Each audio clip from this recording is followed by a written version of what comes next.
नमस्कार, फिर से लेकर आए हैं 50 से ज़्यादा ऐसे सवाल जो आपके कॉन्सेप्ट को रॉक सॉलिड बना देंगे। पहला सवाल है, which is the pair of geometrical isomers. आपको पूछा है ज्योमेट्रिकल आइसोमर, मतलब सबसे पहले आपको बॉन्डिंग देखनी है। अगर बॉन्डिंग सेम है उसके बाद स्टीरियो देखनी है।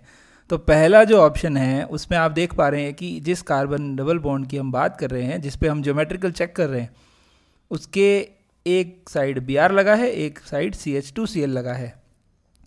पहले और दूसरे को कंपेयर करें तो जिस पे CH2Cl लगा है उसी पे Br होना चाहिए। Br की पोजीशन ही बदल गई है। जैसे मान लो इस कार्बन को, जैसे COOH है ना, तो इसको नंबर 1 दे देते हैं, ठीक है। इसको नंबर 1, इसको 2, 3, 4, फोर्थ पोजीशन पे Br है, ठीक है। और यहाँ अगर दें तो थर्ड पोजीशन पे Br है। मतलब ये तो कभी हो ही नहीं सकता। ये दोनों एक दूसरे के ज्योमेट्रिकल नहीं हो सकते, ये स्ट्रक्चरल पोजिशनल उस टाइप के आइसोमर हो सकते हैं, ठीक है। फिर 1 और 3 को कंपेयर करें तो CH2 CH3 ये तो बिल्कुल सेम दिख रहा है, ये भी सेम दिख रहा है। Br की पोजीशन और इन दोनों की पोजीशन बदल गई है। अगर हम लोग EZ करना चाहें, ठीक है, EZ असाइन करना चाहें तो हम लोग कैसे करते हैं? EZ में हम लोग प्रायोरिटी देते हैं। प्रायोरिटी में हम लोग प्रायोरिटी देंगे Br को, क्योंकि इधर तो कार्बन है, इधर Br है। एटॉमिक नंबर के हिसाब से इधर कार्बन है, इधर कार्बन है, लेकिन नेक्स्ट इज कार्बन, तो इसको प्रायोरिटी मिलेगी। प्रायोरिटी ग्रुप अपोजिट साइड है तो ये E है। यहाँ पर प्रायोरिटी ग्रुप सेम साइड है तो ये Z है। 1 and 3 are geometrical isomers. Clear है? 1 और 4 को कंपेयर करेंगे तो 1 और 4 में फिर से देख लीजिए, CH2Cl Br एक ही कार्बन पर है, लेकिन एक गड़बड़ यहाँ पर है। यहाँ है CH2COOH और यहाँ इन्होंने CH3COO, मतलब एस्टर ग्रुप है। यहाँ COOH है, यहाँ एस्टर ग्रुप है, तो ये ज्योमेट्रिकल नहीं हो सकते। तो आंसर इज सेकेंड, 1 और 3, क्योंकि ये EZ आइसोमर है, ज्योमेट्रिकल आइसोमर है। Next is, how many geometrical isomers are possible for ClBrI this molecule. Cyclohexane है जिसपे ClBrI लगे हुए हैं। तो कैसे करते हैं?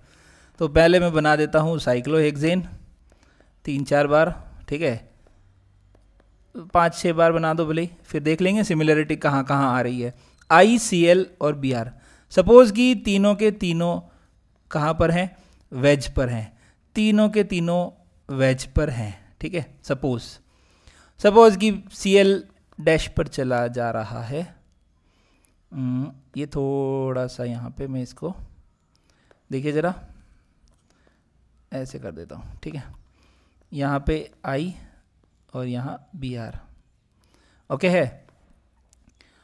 अब एक बार हमने Cl को डैश किया है, इसी तरह एक बार हम Br को डैश कर देते हैं। ये Br हमारा डैश पे, ये वेज पे I, ये वेज पे Cl। फिर एक बार हम लोग I को इस पे कर देते हैं, I को हम लोग कर देते हैं डैश पे, ठीक है। तो हमने बेसिकली किया क्या है, एक एक बारी बारी से एक एक को ऊपर नीचे किया है। पहले वाले में तीनों के तीनों वेज पर हैं, दूसरे वाले में Cl डैश पर, बाकी दोनों वेज पर, तीसरे वाले में Br डैश पर, चौथे वाले में आयोडीन डैश पर। मतलब बॉटम पे ले जा रहे हैं एक एक करके, एक बार Cl को ले गए, एक बार Br को और एक बार I को। फिर अब आपके मन में आएगा कि सर जैसे एक को डैश पे ले गए वैसे 2 को डैश पे ले जाओ, Cl और Br को एक साथ, फिर I और Cl को एक साथ, तब भी ये चारों ही बनेंगे। क्यों? क्योंकि जैसे मान लीजिए ये मॉलिक्यूल है, इस मॉलिक्यूल को हम पलट देते हैं, ऐसे पलटते हैं जैसे रोटी पलटते हैं, तो जो वेज पर है वो डैश पर आ जाएगा और जो डैश पर है वो वेज पर आ जाएगा। तो ये जो आयोडीन और Br वेज पर हैं वो डैश पर चले जाएंगे, ठीक है, और जो Cl है वो ऊपर आ जाएगा। तो वही बनेगा जो हम सोच रहे हैं कि 2 डैश पर होते तो क्या होता। तो इन 4 के अलावा कोई और ज्योमेट्रिकल आइसोमर नहीं बन सकता। तो हम कहेंगे सिर्फ और सिर्फ 4 ज्योमेट्रिकल आइसोमर्स बन सकते हैं। तो your correct answer is third, ठीक है। पिछले वाले में भी डार्क कर देता हूँ इसको मैं, हाँ। Next is, which will not show geometrical. अब यहाँ इन्होंने क्या किया है, बहुत ही चालाकी करी है, इनके पुराने नाम लिखे हैं। तो मेलेइक एनहाइड्राइड जो होता है वो होता है ये COOH सॉरी एनहाइड्राइड नहीं, एसिड, मैलिक एसिड। एनहाइड्राइड तो यहाँ से वाटर निकाल देंगे तो एनहाइड्राइड बन जाएगा। मैलिक एसिड जो होता है वो 2 COH सेम साइड और डबल बॉन्डेड कार्बन, ठीक है। फ्यूमेरिक जो होता है वो इसी का ट्रांस आइसोमर होता है, इसी का ट्रांस आइसोमर। कैसे दिखेगा? COOH H और H।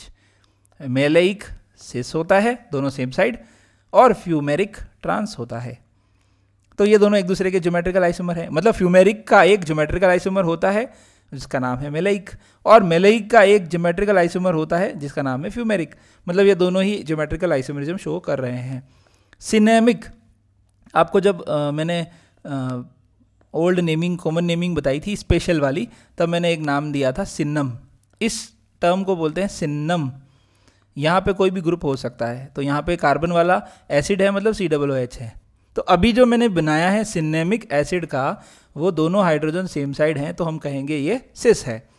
अगर COOH यहाँ लिख दूँ और H यहाँ लिख दूँ तो बनेगा ट्रांस, मतलब ये भी ज्योमेट्रिकल आइसोमेरिज्म शो कर सकता है।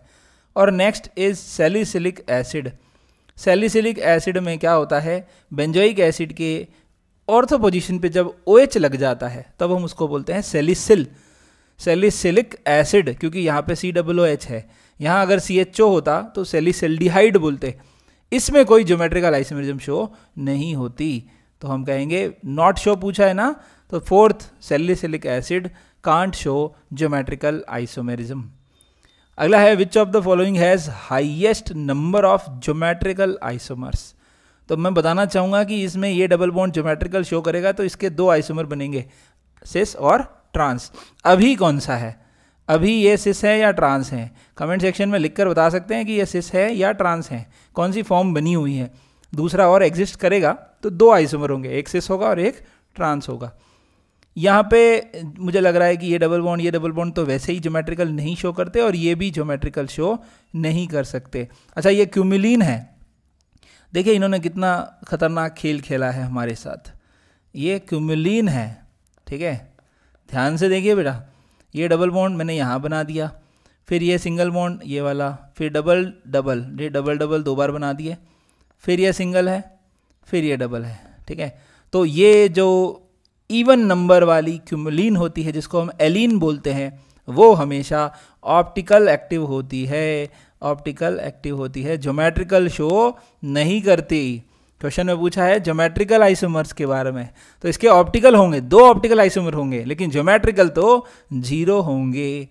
अच्छा, थर्ड वाले में देखो 3 BR लगा रखे हैं, तो इसकी क्या क्या संभावनाएं बन सकती है। इसको मैं इधर ले लेता हूं कि हाँ ये इसका है। तो इसमें क्या क्या संभावनाएं बन सकती है, जो अभी पहले एक क्वेश्चन किया था उसी की तरह, कि जो BR हैं वो तीनों के तीनों वेज पर हों, ये BR एक डैश पर हों, 2 वेज पर हों, और 2 डैश पर हों और 1 वेज पर हों। ऐसा भी तो कर सकते हैं, बना देते हैं। आपके मन में भी आ रहा होगा, मेरे मन में भी आ रहा है, तो आपके मन में भी आना चाहिए कि सर 1 वेज हो, 2 डैश हो, 2 डैश हो, 1 वेज हो। ऐसे खेला खेली कर सकते हैं। तो 2 डैश बना दो, 1 वेज बना दो, ऐसा। और क्या पॉसिबिलिटी है? तीनों ही देखो, तीनों ही वेज, ठीक है, तीनों ही डैश और तीनों ही वेज तो एक ही बात है। 1 वेज 1 डैश 2 डैश, ठीक है, 2 वेज 1 डैश। इसके अलावा और क्या पॉसिबिलिटी बन सकती है? 2 वेज और 1 डैश, इसके अलावा और कोई पॉसिबिलिटी नहीं बन सकती। अच्छा, देखा जाए तो ये दोनों भी सेम ही है। क्यों? क्योंकि रोटी की तरह पलटो ना इसको, इस मॉलिक्यूल को जब रोटी की तरह पलट देते हैं, जैसे रोटी सेकते टाइम पलटते हैं वैसे पलटना है, ठीक है। या मोबाइल को इस तरह से पलटना है जी, फ्रंट कैमरा पीछे चला जाए, बैक कैमरा आगे आ जाए। ऐसे पलटने पर जो वेज हैं वो डैश हो जाएंगे और जो डैश हैं वो वेज हो जाएंगे। तो ये दोनों भी सेम मॉलिक्यूल हैं। देखिए ये वेज पर है, सॉरी ये डैश पर है तो ये वेज पर आ गया मान लो, और ये दोनों वेज पर हैं तो ये दोनों डैश पर आ गए। तो ये दोनों सेम मॉलिक्यूल हैं। अगर फिर भी नहीं आ रहा है तो इसको ऐसे बनाता हूँ, रुको, फिर तो आएगा ही, कहाँ जाएगा, ध्यान से देखना। ये ऊपर वाला जो डैश पे था वो वेज पे चला गया और जो वेज पे थे वो डैश पे चले गए, ठीक है, तो इसका मतलब 2 ही आइसोमर बन सकते हैं, ये 2, तीनों वेज, 2 वेज एक डैश। ये दोनों सेम मॉलिक्यूल हैं क्योंकि इसको पलटने पर यही मिलता है, ठीक है, तो हम कहेंगे सिर्फ 2 ही बन रहे हैं। थर्ड वाले का खेल बड़ा निराला है, बड़ा प्यारा है, ध्यान से सुनिएगा, बहुत ही प्यारा एग्जाम्पल। यहाँ CHO हो, यहाँ H हो, ये Cl है और ये Br है। साफ साफ दिख रहा है कि हमारे ये जो दोनों कार्बन है ये कायरल कार्बन है, ठीक है, कायरल कार्बन है। क्यों है कायरल कार्बन? एक ग्रुप क्लोरीन, एक ग्रुप हाइड्रोजन, एक इधर वाला कार्बन जिस पे Br लगा है, एक इधर वाला कार्बन जिस पे डबल बॉन्ड लगा है, तो चारों ग्रुप अलग हैं, इसके भी और इसके भी, तो ये दोनों कायरल कार्बन है। दूसरा, ये जो डबल बॉन्ड दिख रहा है ना, ये भी ज्योमेट्रिकल शो कर सकता है, ये भी ज्योमेट्रिकल शो कर सकता है। तो star, 3 star, 2 power 3, that is 8 isomers, 8 isomers बनेंगे। टोटल आइसोमर की बात कर रहा हूँ, टोटल आइसोमर्स की बात कर रहा हूँ, 8 बनेंगे। और ज्योमेट्रिकल भी पूछे ना तब भी देखना, इससे भी बनेंगे और इन दोनों से भी बनेंगे, ठीक है, ये तो मैंने टोटल बताया, माफी चाहूंगा क्वेश्चन में ज्योमेट्रिकल पूछा है, यहाँ मैंने टोटल बता दिए, टोटल 8 आइसोमर। क्वेश्चन पूछ रहा है ज्योमेट्रिकल के बारे में, तो हम अलग तरीके से सोचेंगे कि ये डबल बॉन्ड तो देता ही है, यहाँ से भी ज्योमेट्रिकल हो सकती है। जब दोनों हाइड्रोजन नीचे की तरफ हो तो हम कहेंगे सिस, एक हाइड्रोजन नीचे हो, एक हाइड्रोजन ऊपर हो तो हम कहेंगे ट्रांस। तो यहाँ से इस वाले से n इक्वल्स टू 1, ये भी n इक्वल्स टू 1, तो हम कहेंगे n इक्वल्स टू 2, मतलब 2 पावर 2 दैट इज 4 क्या बनेंगे? ज्योमेट्रिकल। अब क्या कहानी है, 4 जो ज्योमेट्रिकल बने हैं उन्हीं के मिरर इमेजेस जो होंगे वो 4 और होंगे, तो टोटल तो 8 बनेंगे। क्वेश्चन में पूछा है ज्योमेट्रिकल, तो 4 बनेंगे। तो हाईएस्ट किसके बनेंगे? 4th वाले के, इसी के हाईएस्ट बनेंगे। क्लियर है? ध्यान से देखना क्या पूछा है, हाईएस्ट नंबर, बहुत ही प्यारा सवाल। अगला देखिए, total number of positional isomer of trichlorohexane which can show geometrical. वाह क्या क्वेश्चन बनाया, देखिए ध्यान से देखिए। पहली बात तो ट्राईक्लोरोसाइक्लोहेक्सेन, ट्राईक्लोरो मतलब 3 क्लोरो, तो 2 एक पे लगा दूं, एक एक पे लगा देता हूं, ठीक है। तो पॉसिबिलिटी देखना, 2 एक पे लगा दिया, एक यहां हो सकता है, 112 113 114, ठीक है, ये तो हो सकते हैं। इसके अलावा 1 2 1 2 3, देखो इसका नाम है 112, इसका नाम है 113, इसका नाम है 114, इसका है 123, ठीक है। अब किसी के मन में आ रहा है सर 122 कर दो, 122 मतलब इस CL को यहीं लगा दो, तो 122, अरे बेटा 122 नहीं है, ये 112 ही हो गया। जहाँ अगर CL लगा दिया तो इसको इसी को 1 देंगे ना, इसको 2 देंगे, ठीक है। तो ये 3 ऐसे ही लगेंगे, 1 2 3 1 2 3 के बाद लगेगा 1 2 का 4, ये 1 2 का 4, ठीक है। अब 1 2 का 5 नहीं हो सकता। 5 क्यों नहीं हो सकता? क्योंकि ये भाई साहब जब यहाँ आ जाएंगे, बना के बताता हूँ 5 क्यों नहीं हो सकता, बना के बताता हूँ। 1 2 का 5 नहीं हो सकता, ये जैसे 5, तो भाई साहब इसी को 1 दे दो, इसको 2 दे दो, 3 4, ये भी 1 2 का 4 ही है, 1 2 का 4, ठीक है, 4 ही है ना। हाँ, तो ये और ये दोनों तो सेम है, हमें लगता है कि अलग हैं लेकिन नहीं है, वो सेम है। नंबरिंग करके देखो, IUPAC numbering lowest locant rule से की जाएगी। तो इसको 1 2 3 4 दिया है, इसको भी 1 2 3 4 देंगे, तो सेम नंबरिंग मतलब सेम मॉलिक्यूल, तो ये अलग सा नहीं है। और क्या बन सकता है? 1 3 5, बहुत बढ़िया, 1 2 3 4 5, 1 3 5 ट्राईक्लोरोसाइक्लोहेक्सेन। तो इनमें से ज्योमेट्रिकल कौन दे सकता है? देखो अभी ये कितना शानदार सवाल है। क्यों है शानदार? क्योंकि क्वेश्चन करते करते हम यही भूल जाएंगे कि टोटल पूछा है कि क्या पूछा है, और जोश जोश में 3 और 3 6 और 6 का ऑप्शन भी दे रखा है और खेल खत्म। क्योंकि हम तो इतना अंदर घुस गए इस मॉलिक्यूल के कि हम यही सोचते रह जाएंगे कि क्या करना है। तो जो करा है वही काउंट करेंगे, जोश में एग्जाम में होश खो जाता है और इनको 6 काउंट करके 6 करके हम आगे बढ़ जाते हैं। लेकिन यहाँ पर नुकसान होने की पूरी संभावना है। क्वेश्चन ये नहीं पूछ रहा कि कितना आइसोमर पॉसिबल है, पोजीशन आइसोमर। क्वेश्चन ये पूछ रहा है कि कौन से कितने पोजीशन आइसोमर ज्योमेट्रिकल दे सकते हैं। तो देखो यहाँ दोनों CL सेम है, तो ये तो तीनों नहीं देने वाले। ये तीनों ज्योमेट्रिकल नहीं देने वाले, ये तीनों ज्योमेट्रिकल दे सकते हैं।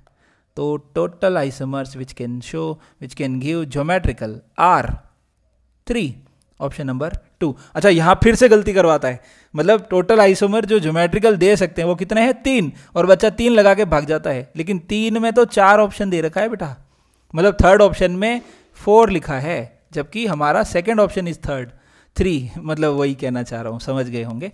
3 ऐसे मॉलिक्यूल हैं जो ज्योमेट्रिकल आइसोमर दे सकते हैं, 1 2 3, 1 2 का 4 एंड 1 2 5। क्लियर है? I hope so. ये बहुत ही प्यारा सवाल है जिसमें बार बार हर जगह गलती करवाने का प्रयास इन्होंने भरपूर किया है। ठीक है, अगला सवाल, the total number of stereo isomer of 2 3 pentane diol. इससे आसान सवाल नहीं हो सकता। पेंटेन 1 2 3, कौन सा मेडल मिल जाएगा यहाँ पे, हाइड्रोजन सही से लिख दूंगा तो 2 और 3 पे OH OH, ये भी कायरल सेंटर है, ये भी कायरल सेंटर है। ठीक है, 2 कायरल सेंटर है, 2 का 2 पावर 2, टोटल 4 आइसोमर्स बनेंगे। Total number of stereo isomers 4 बनेंगे। 4 फर्स्ट ऑप्शन में दिया है, 4 2 6 3, तो 4 फर्स्ट ऑप्शन है। ठीक है, 6 का फर्स्ट ऑप्शन है। The most stable form of meso tartaric acid, बहुत ही प्यारा सवाल, ध्यान से देखिएगा। सबसे पहले तो बनाओ मीजो टार्ट्रिक एसिड, ये लीजिए। OH चाहे लेफ्ट में रखो दोनों, OH चाहे राइट में रखो, कोई फर्क नहीं पड़ता। इससे हम बना रहे हैं न्यूमैन बनाने की कोशिश करेंगे। पहले सोहॉर्स बना देते हैं, फिर न्यूमैन बनाएंगे। सोहॉर्स बनाने के लिए ये वाला फ्रंट कार्बन, राइट में OH, लेफ्ट में H, OH H as it is रखा है मैंने, कुछ भी नहीं किया है, ध्यान से देख लेना। ये तीनों OH H और COOH, H OH और COOH same to same, right में लेफ्ट में नीचे। इसको यहाँ पे नीचे रखना होता है, बस इतना सा ध्यान रखेंगे। यहाँ जो ऊपर जो बैठा है ना, उसको भी यहाँ नीचे रखना होता है। नीचे से एक्लिप्स बनाना है हमेशा, एक्लिप्स नीचे से ऐसे, ये जो है इसको बोलते हैं नीचे से एक्लिप्स, और ऐसे होता तो बोलता है ऊपर से एक्लिप्स। तो फिशर से जब भी बनाओ, कसम खा लो एक, फिशर से जब भी सोहॉर्स या न्यूमैन बनाने की कोशिश करोगे, हमेशा नीचे से एक्लिप्स बनाओगे, ऐसे नहीं बनाओगे। ये तो एंटी हो गया, ये एक्लिप्स्ड, ऐसा वाला एक्लिप्स्ड नहीं बनाओगे। कौन सा बनाना है, नीचे से एक्लिप्स्ड, ये दोनों ऐसा बनाना है, ये वाला नीचे, ये दोनों नीचे एक्लिप्स्ड, ये ऊपर से एक्लिप्स्ड है, ऐसा नहीं बनाना है, ऐसा बनाना है हमेशा। ठीक है, अब ऊपर वाले में भी हमें दिख रहा है कि OH राइट में है, H लेफ्ट में। अब हम पलटी मरा देते हैं इसको, पलटी, पीछे वाले कार्बन को हम 180 से रोटेट कर देते हैं। ठीक है, पीछे वाले कार्बन को 180 से रोटेट किया। ठीक है, ऐसे रोटेशन किया, क्लॉकवाइज करो एंटी क्लॉकवाइज करो, कोई फर्क नहीं पड़ रहा। ठीक है, तो COOH ऊपर, OH जो है 180 रोटेट करने पर जस्ट यहाँ आ जाएगा, H इधर, और जैसे ये ऊपर गया ना तो ये इधर आएंगे 180, ये OH और ये H। ठीक है, अब अभी भी अगर आपको नहीं दिख रहा है तो मैं इसको न्यूमैन बना देता हूँ। न्यूमैन, नया आदमी घड़ी पहनता है, ये घड़ी की तरह गोल गोल, ये OH, ये H, ये COOH। ठीक है, ये तो था हमारा फ्रंट कार्बन। बैक कार्बन के तीनों ग्रुप ऐसे लगाए जाएंगे, ये लीजिए भैया, ऊपर COOH दिख रहा है, राइट में H दिख रहा है, लेफ्ट में OH दिख रहा है। ठीक है ना, कुछ नहीं करता हूँ मैं, बस ऑब्जर्वेशन यहीं से पकड़ा है। ये फ्रंट वाला, ये बैक वाला, बैक वाले में ये तीनों ऐसे लगा दिए, ये लीजिए।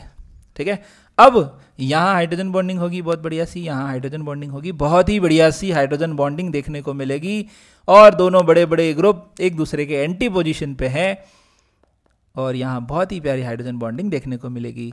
इस स्ट्रक्चर को, इस कॉन्फर्मर को हम बोलेंगे anti. This is the most stable conformer of mesotartaric acid. ध्यान रहेगा, आंसर इज एंटी फॉर्म। बहुत बार हाइड्रोजन बॉन्डिंग का रट्टा मार के बच्चे गौच कर देते हैं, लेकिन ये मीसोटार्ट्रिक एसिड के लिए स्पेशली पूछा है। ठीक है, ध्यान रहेगा।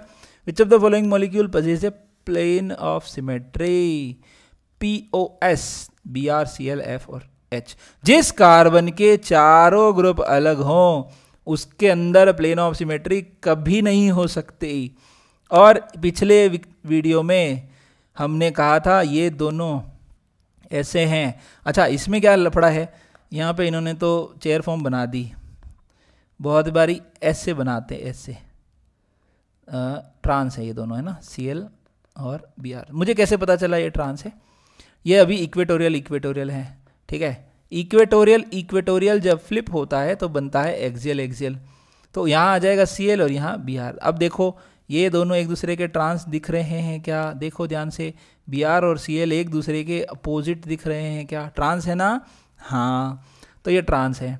बहुत बार क्या होता है, यहाँ Cl लगा देते हैं, तब सिस में, मतलब मैंने ऐसे बड़े बड़े लीजेंड के वीडियो देखे हैं। वीडियो तो क्या देखे, बच्चे बताते हैं कि देखो सर यहाँ पे प्लेन लग रहा है, तो मैं कहूँगा भैया ये प्लेन नहीं लग सकता, क्योंकि ये चेयर फॉर्म में एग्जिस्ट करता है ना। 1 to 6 सिमिलर में प्लेन नहीं होता, कायरल मॉलिक्यूल होता है, फिर भी कॉन्फॉर्मेशनल एंशियोमेरिज्म की वजह से ऑप्टिकल एक्टिविटी नहीं आती। तो कॉन्सेप्ट ही अलग है, प्लेन तो सोचना भी नहीं है, पाप लगेगा, ठीक है। तो इसमें तो प्लेन लगना नहीं है। 1-3 होता तो प्लेन लगने की संभावना थी, लेकिन वो भी खत्म हो गई क्योंकि दोनों ग्रुप अलग अलग हैं, ठीक है। तो इसमें तो प्लेन कभी पॉसिबल ही नहीं है, क्योंकि दोनों ग्रुप ही अलग अलग हैं। अब इन भाई साहब के साथ क्या हुआ, इनके साथ ये हुआ, अरे लाल कलर, हाँ, इसके साथ क्या हुआ कि 2 ग्रुप सेम है। अब 2 ग्रुप सेम है तो इसमें प्लेन ऑफ सिमेट्री लग सकती है। बच्चे बोलेंगे ये वाला तो लगेगा नहीं क्योंकि Br अलग अलग है, ये वाला कैसे लगेगा, ये कैसे लगेगा, ये कैसे लगेगा, तो कौन सा लगेगा? तो बेटा ऐसा सोचना कि 2 वेज पर हैं। जैसे मान लो कि मैं यहाँ बैठा हूँ, ये कार्बन है, मैं यहाँ नीचे से देख रहा हूँ, ठीक है। तो मेरे लिए, या ऊपर से देख लेता हूँ, लो ऊपर से, हम ऊपर बैठे हैं, ठीक है, मॉलिक्यूल नीचे पड़ा है, तो वेज, दोनों वेज में ऐसे बना देता हूँ, लो FCl, और दोनों डैश ऐसे बना देता हूँ, ये F और Br। ये तो ठीक है। क्यों ऐसा? क्योंकि ये दोनों वेज हैं टुवर्ड्स द व्यूअर, ये दोनों डैश हैं अवे फ्रॉम द व्यूअर, और व्यूअर यहाँ बैठा है, ये व्यूअर यहाँ से देख रहा है, तो दोनों towards the viewer, 2 away from the viewer. अब इस मॉलिक्यूल को अगर हम प्लेन पे सुला देते हैं, ठीक है, तो एक ऐसी कंडीशन आएगी, मतलब जैसे ऐसे कर देते हैं, ये लीजिए, ये F यहाँ एक Cl, F यहाँ एक Cl और एक Br। अब इसमें प्लेन ऑफ सिमेट्री लगेगा। प्लेन ऑफ सिमेट्री कैसा लगेगा? हॉरिजॉन्टल नहीं, ऐसा कहूँ कि मॉलिक्यूलर प्लेन जो इस कार्बन, क्लोरीन और Br को कट कर दे, ठीक है। अब इस मॉलिक्यूल को अगर टेबल पे सुलाया जाएगा तो उस टेबल पे F ऊपर होगा, नीचे भी F होगा, और इस टेबल के, सॉरी, ऊपर भी F और नीचे भी F। इस टेबल के प्लेन के हॉरिजॉन्टल, ऐसे वर्टिकल, क्या बोला था मैंने, स्लाइस कट, है ना, स्लाइस कट बोलो, या पैरेलल प्लेन, टेबल के पैरेलल में अगर कोई प्लेन गुजरता है टेबल के पैरेलल में, तो ऊपर F जिंदा, नीचे भी F जिंदा, और कटेंगे कौन? Cl, Br और कार्बन कट जाएंगे, प्लेन ऑफ सिमेट्री लग जाएगी। इस मॉलिक्यूल में प्लेन ऑफ सिमेट्री है। Select correct order of stability of different forms of 1-chloro-4-iodocyclohexane, ठीक है। 4 स्ट्रक्चर बना रखे हैं, चारों में स्टेबिलिटी ऑर्डर निकालना है। सबसे पहली चीज़ तो मोस्ट स्टेबल देख लेते हैं। आपको पिछले वीडियो में मैंने बताया ही था, मतलब पिछला वीडियो तो नहीं बोलूँ, अगर कोई पहली बार देख रहा है तो OC042 42 नंबर जो वीडियो है, कॉन्फॉर्मेशंस ऑफ साइक्लोहेक्सेन, अगर आप सर्च करेंगे तो उसमें हमने आपको ये बताया है कि फर्स्ट और फोर्थ पोजीशन पे जो ग्रुप लगे हों, अगर वो ग्रुप दोनों ही इक्वेटोरियल पोजीशन पे हों, दोनों इक्वेटोरियल, तो फोर्थ में आपको दिख रहा है, तो वहाँ एक्सियल इंटरेक्शन नहीं होंगे, एक्सियल रिपल्शन नहीं होंगे, तो वो सबसे ज़्यादा स्टेबल फॉर्म होगी। तो फोर्थ वाली सबसे स्टेबल है। फोर्थ वाली सबसे स्टेबल इन दोनों में नहीं दे रखी है, इन दोनों में फोर्थ वाली सबसे स्टेबल दे रखी है। अब सेकंड तो सबसे लीस्ट दे ही रखी है, तो चेकिंग क्यों करना, आंखें बंद कर लो, सेकंड एग्जिस्ट ही नहीं करती धरती पे, देखना ही नहीं है, ठीक है। 3 और 1 को कंपेयर करना है, तो आप ध्यान से देखें, बल्कि ग्रुप इक्वेटोरियल पे होना चाहिए। क्लोरो और आयोडो में बड़ा कौन? आयोडो। आयोडो इक्वेटोरियल पे होना चाहिए। बड़ा ग्रुप इक्वेटोरियल पे होगा तो कम झगड़ा होगा, तो third will be more stable. So first is the answer. First answer कैसे हो गया? अच्छा, सेकंड को हमने लीस्ट कैसे कर दिया, तो ध्यान से देखना, चेयर फॉर्म में अगर यहाँ एक्सियल पोजीशन पे आई है, यहाँ भी एक्सियल पोजीशन पे Cl है, तो ये 1-3 पे जो हाइड्रोजन बैठे हैं, इनके कलर अलग ही लेना पड़ेगा। ये जो 1-3 पे जो हाइड्रोजन बैठे हैं, इनके बॉन्ड पेयर का रिपल्शन होता है, जिसको हम 1-3 डाई एक्सियल इंटरेक्शन कहते हैं। इसकी वजह से ये रिपेल होंगे। इधर भी नीचे भी हाइड्रोजन होंगे, उसकी वजह से वो भी रिपेल होगा, इधर भी झगड़ा चल रहा है, उधर भी झगड़ा चल रहा है, लीस्ट स्टेबल आएगा, सेकंड वाला लीस्ट स्टेबल। आंसर समझ में आ गया? आंसर इज फर्स्ट, क्योंकि सेकंड लीस्ट स्टेबल है, ठीक है। Fourth highest stable, second least stable. First और थर्ड में हमने देखा कि बड़ा ग्रुप, देखिए यहाँ Cl इक्वेटोरियल पे है और यहाँ I इक्वेटोरियल पे है, बड़ा बल्कि ग्रुप इक्वेटोरियल पे होना चाहिए, तो थर्ड वाला सेकंड से ज़्यादा स्टेबल है, तो फर्स्ट आंसर है। इसी तरह विच of the following statement is incorrect, ये बहुत ही प्यारा सवाल, ध्यान से सुनिए। डाइस्टीरियोमर कैन बी कायरल, बिल्कुल सही बात है, डाइस्टीरियोमर कायरल हो सकते हैं। कैसे हो सकते हैं डाइस्टीरियोमर chiral?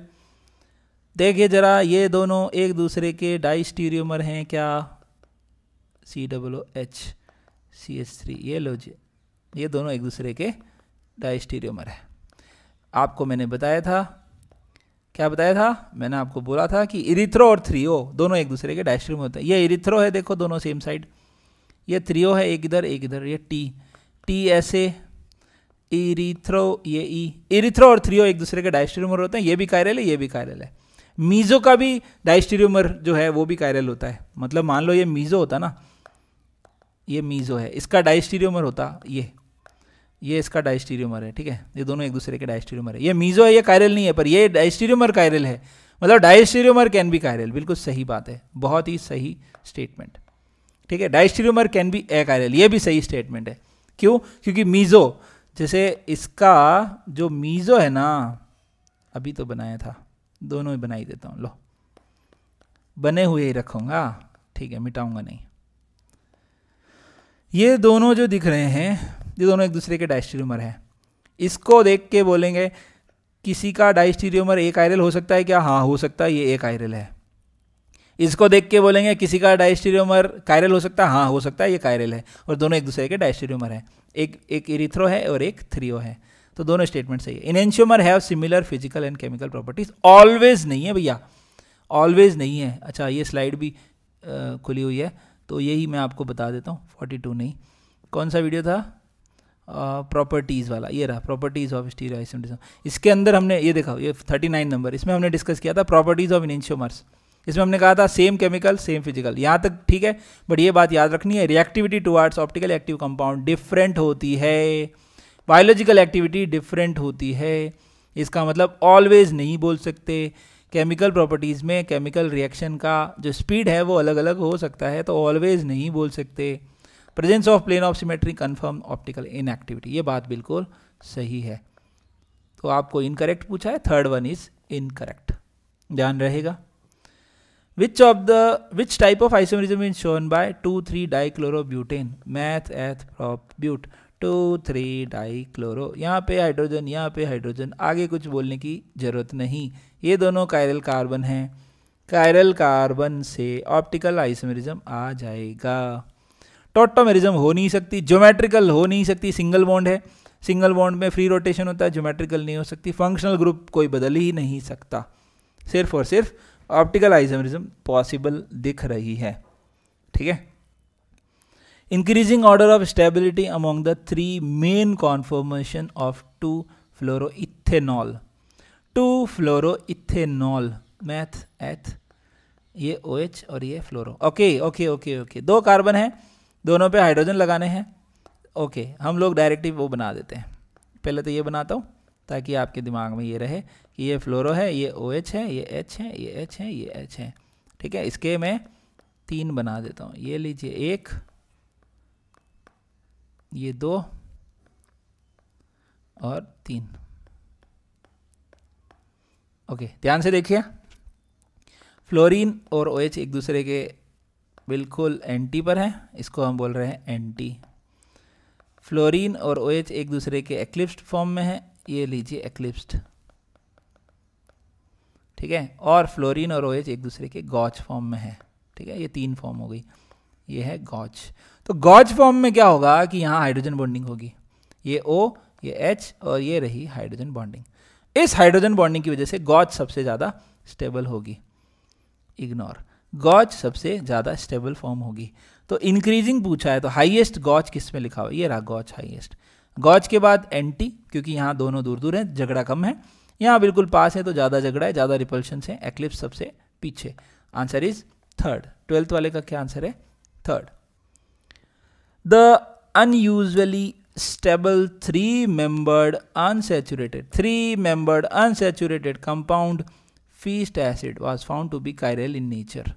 Its structure is, 4 structure दे रखे हैं। अनसेचुरेटेड रिंग बोली है ना, 3-membered अनसेचुरेटेड, ये 3-membered है, अनसेचुरेटेड है, बट ये कायरल नहीं है क्योंकि इस कार्बन के दोनों ग्रुप सेम है। ये 3-membered रिंग है लेकिन रिंग अनसेचुरेटेड नहीं है, तो ये तो हो नहीं सकता। ये 3-membered रिंग अनसेचुरेटेड है लेकिन इसमें कायरल कार्बन नहीं है, तो ये भी नहीं हो सकता। सिर्फ बचा ये, इसमें कायरलिटी कहाँ से आ गई भैया? ये दोनों कार्बन जो है वो कायरल है। ध्यान से देखो, मैं बड़ा करके लिख देता हूँ। ये CH2 ये ऐसे बना हुआ है, ऐसे है, ठीक है। तो ये जो कार्बन है दोनों, ये कायरल कार्बन है, ठीक है, कायरल कार्बन है। हाँ, 3-membered अनसेचुरेटेड रिंग, हाँ ये 3-membered अनसेचुरेटेड, ठीक है, ये भी 3-membered अनसेचुरेटेड, बट इसमें ध्यान रखें कि ये दोनों सेम साइड हैं, तो प्लेन ऑफ सिमेट्री लग जाएगा। मतलब अगर ये दोनों वेज पर होते तो यहाँ प्लेन ऑफ सिमेट्री लग जाता, तो इसमें प्लेन ऑफ सिमेट्री लग रहा है, इस वजह से हम इसको आंसर करेंगे कि ये दोनों एक दूसरे के ट्रांस होने चाहिए। अच्छा, जो इसमें बना रखा है वो बना देता हूँ।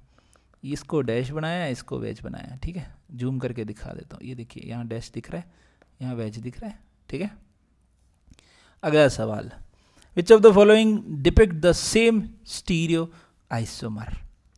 पहला और दूसरा और तीसरा, इस आपस में कंपेयर करने के लिए हम लोग इनका RS निकाल लेते हैं। सबसे बढ़िया काम, या तो RS निकाल लो या फिर इवन चेंजेस कर लो। मुझे इवन चेंजेस ज़्यादा आसान लगता है, ठीक है, आपको जो भी ठीक लगे। RS निकाल लेते हैं। लो जी भैया, इसका 1, इसका 2, ब्रोमीन क्लोरीन, क्योंकि एक तो एटॉमिक नंबर से डिसाइड होता है ना। ब्रोमीन का एटॉमिक नंबर 35, क्लोरीन का 17, कार्बन का 6, अगले कार्बन का भी 6, तो ये 3rd नंबर, और इसको मिलेंगे 4th। 1 से 2 होते हुए 3 की तरफ जाएंगे, एंटी क्लॉकवाइज घूम रहे हैं, S 4th प्रायोरिटी यहाँ पे होना चाहिए, बिल्कुल सही है, कोई दिक्कत नहीं है। 1 से 2 होते हुए 3 की तरफ जा रहे हैं।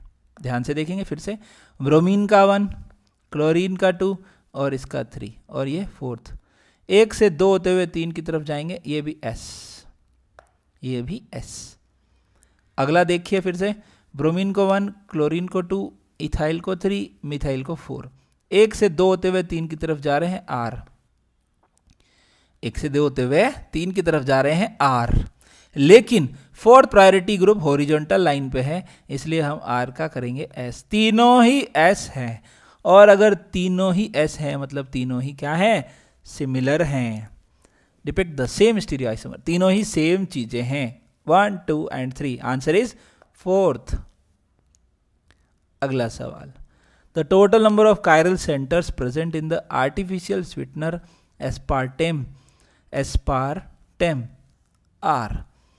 इसमें ये जो, इसमें एक खास बात बताता हूँ, ये जो M लिखा है ना, AM, किसी के नाम के आगे AM लिखे हो, आगे नहीं मतलब एंड में, तो वो एमाइड को रिप्रेजेंट करता है।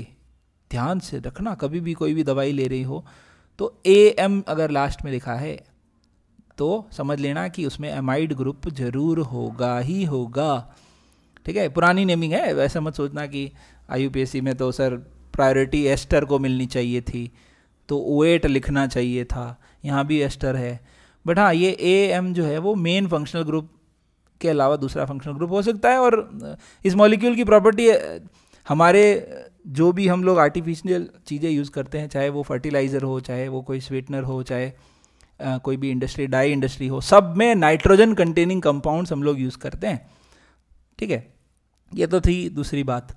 खास बात यहाँ पे है कि आपको ढूंढने हैं कायरल सेंटर्स, तो मैं आपको मार्क करके दे देता हूँ कि ये वाला जो कार्बन है, इस कार्बन के लिए एक NH3 ग्रुप लगा है, एक COO ग्रुप लगा है, एक CO ग्रुप लगा और एक हाइड्रोजन, चौथा ग्रुप। तो ये कार्बन जो मैंने मार्क करा है, एक तो ये कायरल सेंटर आपका हो गया। दूसरा आपका कायरल सेंटर यहाँ पे भी नज़र आ रहा है। कैसे है? ये ग्रुप पूरा अलग है, ये एक अलग ग्रुप है, ये एक अलग ग्रुप है, और चौथा हाइड्रोजन है। तो टोटल 2 कायरल सेंटर आपको देखने को मिलेंगे। तो आंसर इज 2nd, ठीक है।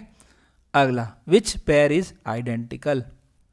Which pair is identical?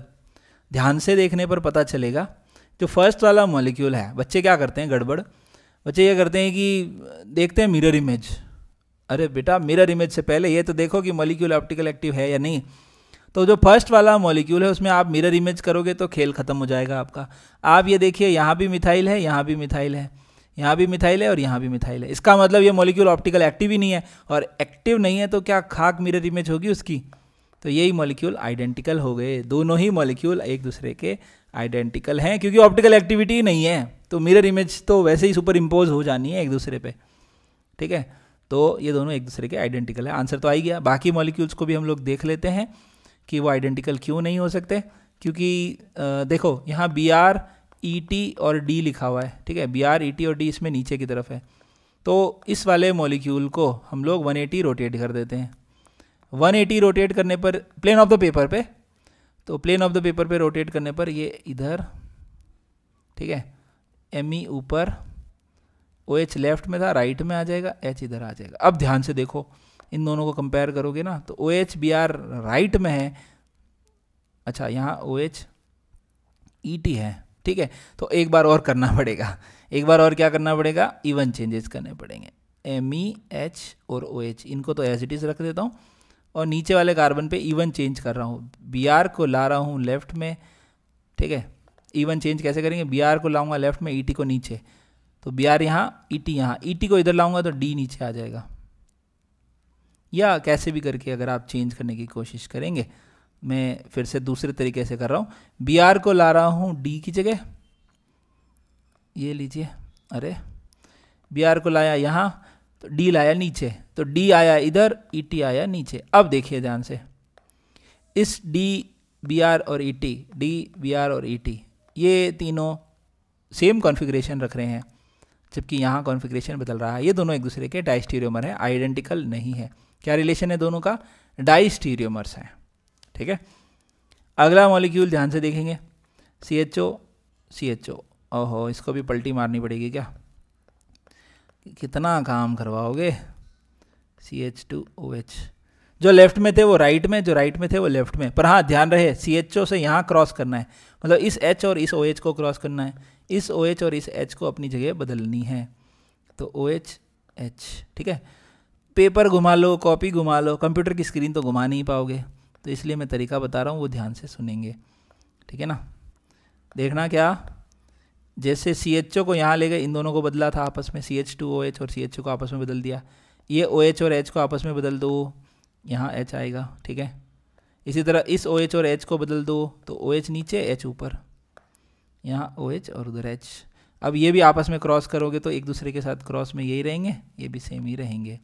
अब दोनों को कंपेयर कर लो, CHO, फर्स्ट वाले कार्बन पे OH की पोजीशन बदल चुकी है, सेकंड वाले पे OH इधर है, इसमें इधर है, इसमें दोनों OH सेम साइड है, इसमें दोनों OH। मिरर इमेज है भैया, mirror image, OH H OH OH right में, OH H OH OH left में, ये दोनों एक दूसरे के मिरर इमेज हैं, और ये एक दूसरे के क्या हैं, इनेंशियोमर। और ख़ास बात बताऊं, ये हैं भाई साहब हमारे ग्लूकोज, और इनका नाम है डी ग्लूकोज, और इनका नाम है एल ग्लूकोज। ठीक है, तो ये एक दूसरे के इनेंशियोमर हैं, एक दूसरे के आइडेंटिकल नहीं हो सकते। इसी के साथ अगला जो मॉलिक्यूल आपको दिख रहा है वो मिरर इमेज है। आप चाहें तो RS निकाल सकते हैं, 1 2 3 4, 1 से 2 होते हुए 3 की तरफ जाएंगे तो S, 1 2 3 4, 1 से 2 होते हुए 3 की तरफ जाएंगे तो R। ये दोनों एक दूसरे के इनेंशियोमर हैं, आइडेंटिकल नहीं हो सकते। अगला, identify the relation between molecules given in the Newman and Fisher projection. अच्छा, मैंने मार्क कर दिया था कौन सा आंसर है, हाँ फर्स्ट वाला मैंने मार्क कर दिया था। क्या बोला है, न्यूमैन और Fisher, identify the relation between molecules given in the Newman and Fisher projection. दोनों एक दूसरे के क्या लगते हैं, रिश्तेदारी पूछी है। पहली बात तो ये मॉलिक्यूल जो है ना वो मीज़ो है। ठीक है, बहुत ही खास बात, ये मॉलिक्यूल मीज़ो है। अगर मीज़ो है तो इनेंशियोमर तो पॉसिबल ही नहीं है, भूल जाओ, इस जन्म तो क्या 10 जन्म में भी पॉसिबल नहीं है। किसी भी मॉलिक्यूल, मीज़ो मॉलिक्यूल का इनेंशियोमर होता ही नहीं है। ठीक है, अब डायस्टेरियोमर आइडेंटिकल और कॉन्फॉर्मर्स हो सकते हैं, तो हम लोग इसको भी फिशर बना देते हैं। फिशर बनाने के लिए इस मॉलिक्यूल को हम लोग फिशर बना रहे हैं, तो फिशर बनाने के लिए पहले तो मैं इसे नीचे से एक्लिप्स बनाऊंगा। नीचे से एक्लिप्स बनाने के लिए पीछे वाला मॉलिक्यूल जो है पीछे वाला कार्बन एज इट इज़, ध्यान से देखना, H, Br और CH3 मैंने एज इट इज़ रखे हैं। फ्रंट कार्बन को मैंने 180 रोटेट किया, तो 180 रोटेट करने पर CH3 नीचे आ जाएगा, ये जो Br लेफ्ट में था वो Br राइट में आ जाएगा, और H लेफ्ट में था जो H राइट में आ जाएगा। अब इसका मैं बनाऊंगा फिशर। फिशर बनाने से पहले, अगर फिशर नहीं बनता है डायरेक्ट, तो हम लोग इसका वो बना देते हैं, क्या बोलते हैं, सोहॉर्स। सोहॉर्स, ये CH3 घोड़े को देखा, सोहॉर्स, ठीक है, ये पीछे की तरफ Br और H। अब इसका फिशर बनाना आसान हो जाता है, ये CH3, ये CH3, Br, ये H और ये Br। कैसे किया, फ्रंट कार्बन Br राइट में, H लेफ्ट में, ये ला front carbon Br right, H left में, ये मिथाइल, ये रहा मिथाइल, ये H राइट में, ये Br लेफ्ट में। बस देखा देखी तो किया है, दोनों को देख लीजिए, दोनों Br सेम साइड है, एक Br अपोजिट साइड है। ये हमारा इरिथ्रो है और ये हमारा थ्रियो है। इरिथ्रो और थ्रियो एक दूसरे के डाइस्टीरियोमर होते हैं भैया, ठीक है, इरिथ्रो और थ्रियो एक दूसरे के डाइस्टीरियोमर होते हैं। क्लियर हैं? चलिए बहुत बढ़िया। The correct IUPAC name of D glucose is. अब जो डी ग्लूकोज होता है ना, वो भी थोड़ी देर पहले ही बना हुआ ही था यहाँ पे, CHO OH H OH OH, अरे यार अच्छी राइटिंग लिखूंगा ना तभी ठीक रहेगा, OH H OH H CH2OH H H OH H, ये डी ग्लूकोज होता है। बायोमोलिक्यूल चैप्टर में हम लोग पढ़ते ही हैं।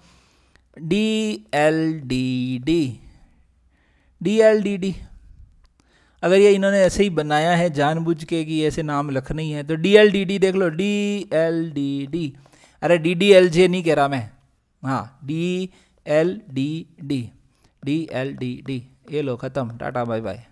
वैसे ये देना नहीं चाहिए है ना, RSRR देना चाहिए। मुझे लगता है कि अगर JEE और नीट में इस बार आता है तो RSRR से आना चाहिए, RSRR, ठीक है, ये होना चाहिए। 2R 3S 4R 5S 2 3 4 5 6 पेंटाहाइड्रोक्सी hexanal, ठीक है।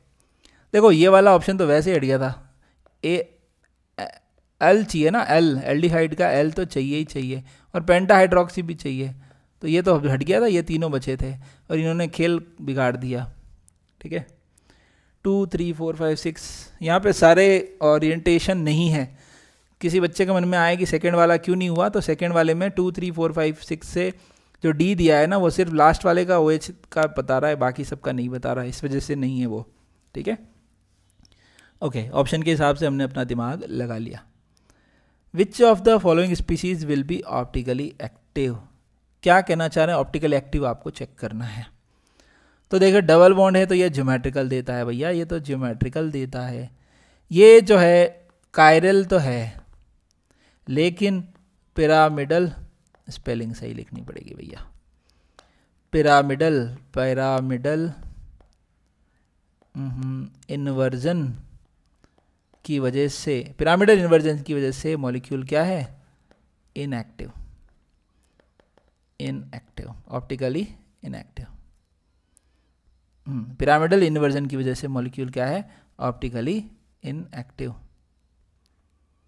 अगला ये बाइफिनाइल है, बाइफिनाइल में ये दोनों झगड़ा करेंगे, ये दोनों एक ऐसे रह जाएगी और एक आउट ऑफ द प्लेन चली जाएगी, मतलब ऐसा वेज डैश बना सकते हैं हम लोग। ये मॉलिक्यूल ऑप्टिकली एक्टिव है क्योंकि BR के बीच में रिपल्शंस होंगे, दोनों रिंग्स एक दूसरे के आउट ऑफ प्लेन चली जाएगी।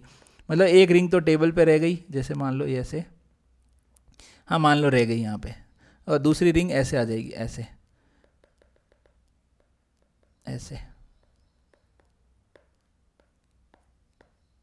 ये एक तो टेबल पे पड़ी है और एक यहाँ साइड में खड़ी है। ये जो रिंग है ना, ये वाली रिंग इस टेबल के जो पहिए हैं, पैर हैं, जो लेग्स हैं उसके पैरेलल है, ठीक है। तो ये आउट ऑफ द प्लेन जा चुकी है ये रिंग, तो इस वजह से ऑप्टिकल एक्टिविटी आ जाती है, प्लेन ऑफ सिमेट्री नहीं लगती। बाइफिनाइल मॉलिक्यूल हम इनको बोलते हैं, ठीक है। अगला जो है वो ऑड नंबर है, 1 2 3 ऑड है तो ज्योमेट्रिकल देता है, ज्योमेट्रिकल आइसोमरिज्म देता है। इवन होते तो ऑप्टिकल देता है, ठीक है। आगे बढ़े। विच of the following compounds exhibit stereo isomerism, तो यहाँ पे आपको क्या करना है, सबके स्ट्रक्चर बना के देखने पड़ेंगे। 2 मिथाइल ब्यूटेन 1, क्या है ये 1 ब्यूटीन, अच्छा इन्होंने प्रिंटिंग थोड़ा ऐसे करी है, ईन का 1 है ये, है ना, कंफ्यूज नहीं होना, ईन 1 ईन है ये, ठीक है। मैथ एथ प्रॉप ब्यूट, ठीक है, 1 ईन 2 पे मिथाइल। देखिए भैया ऑप्टिकल एक्टिव नहीं हो सकती, कायरल कार्बन नहीं है। स्टीरियो आइसोमरिज्म के लिए ज्योमेट्रिकल देना चाहिए, लेकिन यहाँ पे दोनों H हैं तो ज्योमेट्रिकल भी नहीं दे सकता, ठीक है। ब्यूटाइन है ये 1 2 3 4 5, 1 पे ब्यूटाइन है, 3 मिथाइल, 3 मिथाइल है तो दोनों मिथाइल सेम है, ऑप्टिकल भी नहीं है, ज्योमेट्रिकल भी नहीं है, कुछ भी नहीं है। आपको दोनों चेक करना है। जब भी कभी आपको स्टीरियो आइसोमरिज्म पूछे ना, उसका मतलब ऑप्टिकल ज्योमेट्रिकल दोनों की बातें हो रही है। 3 मिथाइल ब्यूटेनोइक एसिड, मैथ है प्रो ब्यूटेनोइक एसिड COOH, 3 पर मिथाइल, 1 2 3, 3 पर मिथाइल। यहाँ पे देखो दोनों मिथाइल हैं, ये भी मिथाइल ये भी मिथाइल, ऑप्टिकल एक्टिविटी का कोई सवाल ही पैदा नहीं होता। 4th वाला ऑप्शन क्या कह रहा है, methyl butanoic acid, 1 2 3 4 butanoic acid, ये लीजिए भैया 2 मिथाइल, ये इथाइल COOH और H, कायरल कार्बन जिंदा हो गया है, कायरल कार्बन हमको मिल गया है, ये ऑप्टिकल एक्टिविटी शो करेगा, स्टीरियो आइसोमरिज्म शो करेगा। In which of the following alcohol chiral carbon atom is present, आपको क्या करना है, सारे स्ट्रक्चर बनाने पड़ेंगे। N पेंटाइल एल्कोहल, सोचना ही नहीं है, ये लो ये लो। नियोपेंटाइल एल्कोहल, क्या सोचना है इसमें, ये लो। कोई कायरल कार्बन की नाम ही मत लेना गलती से भी। Pentane 3 all, 1 2 3 4 5, pentane 3 all, pentane 2 all, ये लो जी भैया। आपको याद हो तो हमने इसका नाम लिखा था सेकेंडरी पेंटाइल एल्कोहल, और इसका नाम लिखा था एक्टिव सेकेंडरी पेंटाइल एल्कोहल। और एक्टिव क्यों लिखा था, क्योंकि ये कार्बन हमारा कायरल कार्बन था, तो ये हमारे भाई साहब कायरल कार्बन रखते हैं। दिख रहा है कायरल कार्बन, स्टार मार्क किया मैंने, ये कार्बन, इसके लिए एक तरफ है प्रोपाइल, मिथाइल, OH और चौथा ग्रुप है हाइड्रोजन, चारों ग्रुप अलग अलग हैं, ये हमारा कायरल कार्बन हो गया। Which of the following conformer of N-butane is associated with maximum potential energy? N-butane, math है प्रॉप ब्यूट, आपको बताया था ब्यूटेन का जो कॉन्फर्मर होता है, कॉन्फर्मर्स जो हम बात करते हैं उसमें मैक्सिमम बोला है ना, पोटेंशियल एनर्जी मैक्सिमम और पोटेंशियल एनर्जी मिनिमम, दोनों मैं बना रहा हूँ आपके सामने, ठीक है, दोनों ही मैं बना देता हूँ, नीचे से एक्लिप्स बनाते हैं, ठीक रहता है। चलो देखिए ज़रा कैसे करना है, ये CH3, ये H, ये H, ये इसके पीछे H, इसके पीछे H और यहाँ पे इसके पीछे CH3। जब ये एक्लिप्स फॉर्म होती है ना, तब दोनों एक दूसरे से भयंकर झगड़ा करते हैं, ज़बरदस्त रिपल्शन होते हैं, ज़बरदस्त पोटेंशियल एनर्जी होती है। दोनों मिथाइल एक दूसरे के 180 होते हैं तो मिनिमम होती है, इसको बोलते हैं एंटी, एंटी में होती है मिनिमम, पूछी है मैक्सिमम। फुल्ली एक्लिप्स्ड जो है उसके अंदर मैक्सिमम आपको रिपल्शंस देखने को मिलेंगे। यहाँ पे दोनों मिथाइल मिथाइल एक दूसरे से हाईएस्ट रिपल्शन शो करेंगे, सबसे कम दूरी है, बहुत नज़दीक है, बहुत झगड़ा है, बहुत ज़्यादा पोटेंशियल एनर्जी है, लीस्ट स्टेबल है, fully eclipsed. The RS designation for the following stereoisomers of one three dichloro two methyl butane is, RS निकालना है। इससे आसान सवाल हो सकता है क्या, RS की प्रैक्टिस तो हमने कर ही रखी है। ऊपर वाला ये 2 नंबर का कार्बन, ये 3 नंबर का कार्बन, पहले 2 नंबर वाले कार्बन की अगर प्रायोरिटी असाइन की जाए तो ये H है, ये तो 4th प्रायोरिटी, ये लीजिए 4th प्रायोरिटी, ठीक है। अब ऊपर और नीचे की तरफ में प्रायोरिटी चेक करनी है, ऊपर गए तो कार्बन, नीचे आए तो भी कार्बन। कार्बन का अगला ग्रुप कौन कौन है, HHCl, ऊपर वाले कार्बन के अगले ग्रुप कौन कौन है, HHCl, नीचे वाले कार्बन के अगले ग्रुप कौन कौन है, Cl, H और C।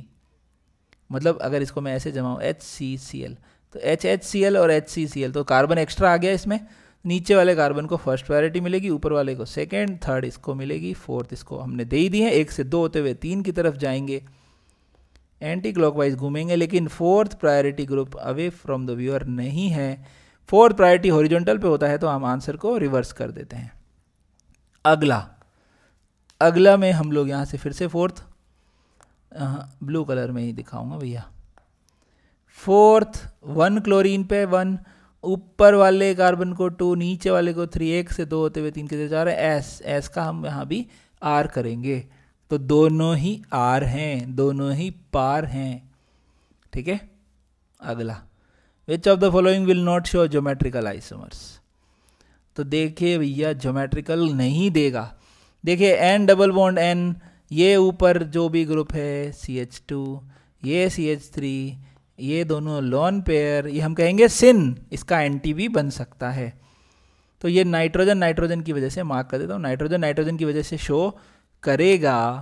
ठीक है, और ये इस डबल बॉन्ड की वजह से करेगा सिन एंटी। ठीक है, ये डबल बॉन्ड की वजह से करेगा क्योंकि 8 मेंबर रिंग है, 8 मेंबर रिंग ट्रांस भी बनाती है, तो ये भी करेगा। फोर्थ वाला नहीं करेगा। क्यों नहीं करेगा? क्योंकि वो ऑड नंबर वाली नहीं है, इवन नंबर वाली एल्कीन जो होती है, एल्कीन नहीं एलीन, वो ऑप्टिकल एक्टिविटी शो करती है, ऑप्टिकल आइसोमेरिज्म शो करेगी। ठीक है, ज्योमेट्रिकल नहीं करेगी। तो आंसर क्या है? Fourth. The racemic mixture in liquid gases state will have, racemic mixture gases और लिक्विड स्टेट में क्या रखता है? Same boiling point as that of is pure enantiomer. बिल्कुल सही बात है, क्योंकि दोनों का फिजिकल प्रॉपर्टी तो सेम ही है, तो same boiling point. Same refractive index as of that pure enantiomer, बिल्कुल सही बात है। Same density as that of pure enantiomer, ये भी सही बात है, ये बिल्कुल सही बात है। रेसिमिक मिक्सचर में ऑप्टिकल एक्टिविटी नहीं आएगी, 50-50 अगर हैं दोनों तो नहीं आएगी, बाकी सब चीज़ें तो सेम ही होनी है, कोई दिक्कत ही नहीं है। ठीक है, आगे बढ़े।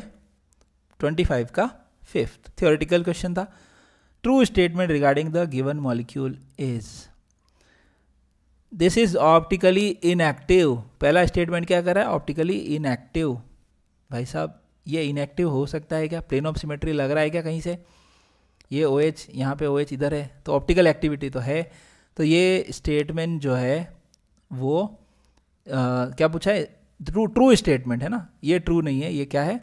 फॉल्स है। 26 नंबर का ये जो स्टेटमेंट है ये फॉल्स है, क्योंकि ये एक्टिव है। If the last chiral carbon configuration is change then it is converted from dextro to levo. ऐसा होता है क्या?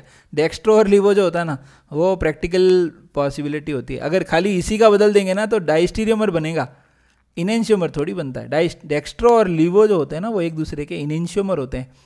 सारे बदलेंगे तब सारे अपोजिट हो जाएंगे ना, सारे ये सारे राइट में है लेफ्ट में हो जाएंगे, तब डेक्स्ट्रो का लिवो होगा। सिर्फ एक पे बदल दिया, सिर्फ लास्ट वाले कार्बन पे या फर्स्ट वाले कार्बन पे या किसी एक पे अगर बदल दिया तो डाइस्टीरियोमर बनते हैं, इनेंशियोमर नहीं बनते। और डेक्स्ट्रो लिवो इनेंशियोमर होते हैं। By changing the configuration of C3 और C4 it is converted into मीसोफॉर्म।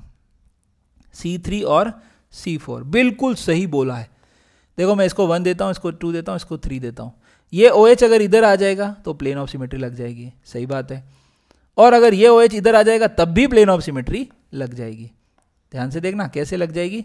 ये OH अगर इधर आ गया तो सारे OH सेम साइड हो जाएंगे, तो प्लेन ऑफ सिमेट्री लग जाएगी।